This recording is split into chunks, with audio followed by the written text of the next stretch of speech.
Berjumpa kembali Bapak Ibu Saudari-saudara, umat beriman yang terkasih dalam Tuhan kita Yesus Kristus. Salam sehat, berlimpah berkat. Hari ini hari Kamis tanggal 21 Juli 2022, saya Romagus CSSR mengajak saudari-saudara merenungkan kutipan Injil Matius bab 13 ayat 10 sampai 17. Dalam nama Bapa dan Putra dan Roh Kudus. Amin.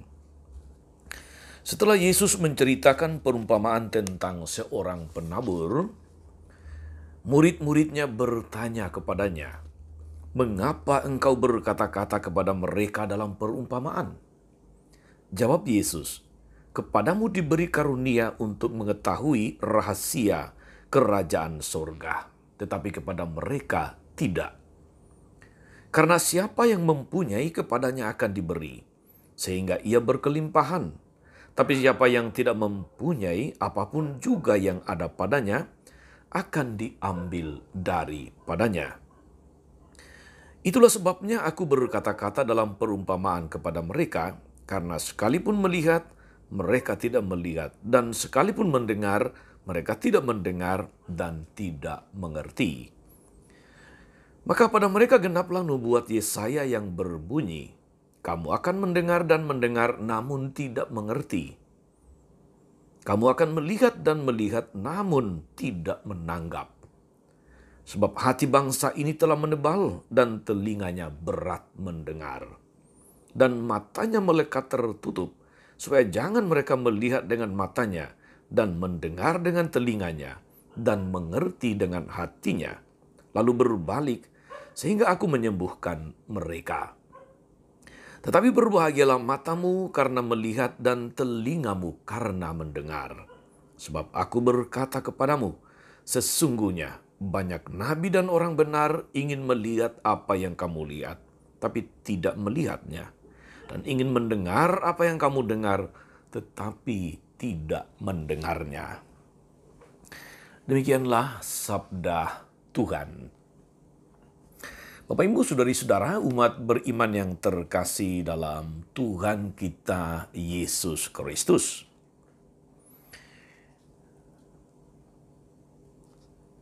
Walaupun sama-sama memiliki mata dan telinga, dua orang manusia dapat melihat dan mendengar objek yang sama secara berbeda, atau bahkan sangat berbeda.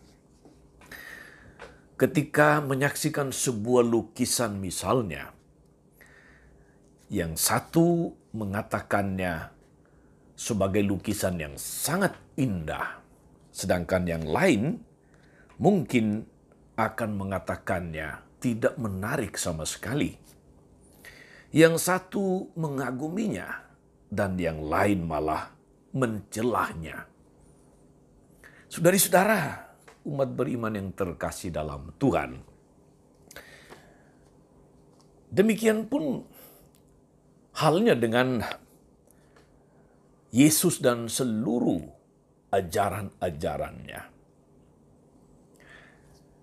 Dari zaman dahulu sampai sekarang, saudari-saudara, orang-orang masih memiliki cara pandang dan cara dengar yang berbeda atasnya. Yang satu menerimanya dengan penuh iman, yang lain mempertanyakannya dan malah menantangnya. Yang satu mengagumi dan menyanjungnya, yang lain justru ingin membunuhnya. Saudari-saudara, umat beriman yang dikasihi Tuhan, berbahagialah kita yang mempunyai mata, yang mempunyai telinga, yang menuntun kita untuk menerima dan mengimani Yesus dengan segala ajaran dan kehendaknya. Namun, berbahagia saja tidak cukup, saudari-saudara.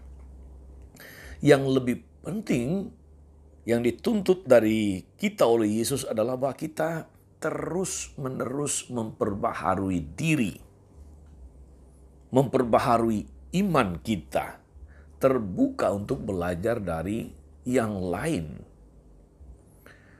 Yang perlu adalah bahwa kita terus-menerus menyadari betapa Tuhan bersabda dalam setiap pengalaman, dalam setiap peristiwa hidup kita. Tidak hanya ketika kita membaca firman-Nya dalam kitab suci, ketika kita mendengarkan renungan dan khotbah. Tidak. Kita perlu terus-menerus mengasah telinga dan mata kita untuk melihat Tuhan yang bersabda, Tuhan yang menyatakan kehendaknya di tengah dunia pada zaman ini. Mempunyai mata dan telinga, tetapi tidak mampu melihat dan mendengar, itu jauh lebih jelek daripada orang buta dan orang yang tuli. Karena itu saudara-saudara, kita mesti memiliki kepekaan dalam memandang, kepekaan di dalam mendengar Tuhan yang bersabda melalui peristiwa-peristiwa hidup yang terjadi. Entah sebagai pengalaman pribadi atau pengalaman bersama. Entah yang kita alami sendiri atau yang terjadi di sekitar kita, di tengah masyarakat. Pertanyaannya adalah, sudahkah telinga kita, mata kita memandang Tuhan yang bersabda, Tuhan yang berkarya, Tuhan yang memanggil kita dalam setiap peristiwa hidup? Ketika ada di antara saudara-saudari kita yang menjerit kekurangan, mereka yang miskin dan terlantar, mereka yang katakanlah menjalani hidup yang dengan segala macam keprihatinan, penderitaan, dan sebagainya. Saudara-saudara, umat beriman terkasih, tadi siang saya mengikuti pembukaan sidang sinode Gereja Kristen Sumba. Gubernur NTT Victor Bung Tilulai Skodat hadir dan memberikan sambutan. Beliau menyampaikan satu kalimat yang juga menyentuh perasaan, tapi juga menggugat bagaimana kita hadir, kita hidup sebagai orang Kristiani di Pulau Sumba khususnya, atau di NTT pada umumnya. Beliau katakan, kalau semua pendeta ditanya, apakah Anda percaya kepada Tuhan Yesus? Jelas semua akan menjawab, ya, percaya kepada Tuhan Yesus. Tetapi pertanyaannya adalah, apakah Tuhan Yesus percaya juga kepada Anda atau tidak? Kalimatnya menarik karena mengandung pesan di balik itu. Gubernur NTT mengatakan begini, kalau ingin masuk surga itu bukan nanti, tapi sekarang. Ketika Anda mempunyai hati, mempunyai perhatian, mempunyai kepedulian kepada situasi-situasi yang ada di sekitar Anda, khususnya soal kemiskinan, soal stunting, soal kekerasan terhadap perempuan dan anak, soal ancaman krisis pangan dan energi. Kalau Anda masih tenang-tenang saja, kalau Anda masih merasa biasa-biasa saja, dan yakin masuk surga, Anda tidak layak untuk masuk surga. Sebuah gugatan hati yang bagi saya menarik dari Gubernur NTT tadi siang ini. Beliau menggugat, beliau menginspirasi para peserta sinode untuk memikirkan, menimbang-nimbang dan mengambil langkah-langkah strategis untuk mengatasi masalah-masalah hidup bersama. Ketika Anda peduli, ketika Anda turut ambil bagian, turun tangan, mengatasi persoalan-persoalan sosial, kemiskinan, ekonomi, kesehatan, dan sebagainya, Anda sebetulnya sudah masuk surga. Itu katanya. Saudari-saudara umat beriman terkasih, memang kita perlu mengasah telinga dan mata kita untuk mampu mendengar dan melihat seruan Tuhan yang memanggil kita untuk berbuat sesuatu, untuk mendengarkan sabdanya dalam konteks masa kini, dalam situasi terkini dan di sini.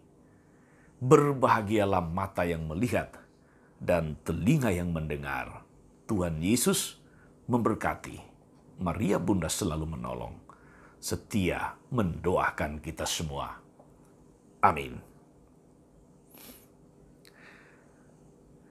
Tuhan Yesus Kristus, kami bersyukur untuk firman-Mu yang sungguh meneguhkan kami agar memiliki mata dan telinga yang peka akan sabda-Mu, akan panggilan-Mu kepada kami untuk berbuat sesuatu.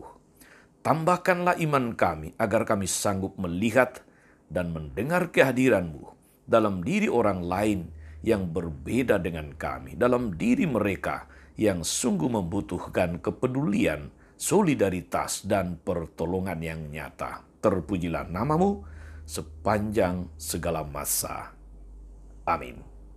Saudari-saudara sekalian, berkat Allah turun atas saudari-saudara, atas mereka yang kita doakan atau kita janjikan doa. Mereka yang sakit dan menderita, segala rencana, karya, dan pelayanan hari ini, Bapa dan Putra dan Roh Kudus. Amin. Jangan lupa like, subscribe, nyalakan lonceng notifikasinya. Salam 52, Tuhan memberkati.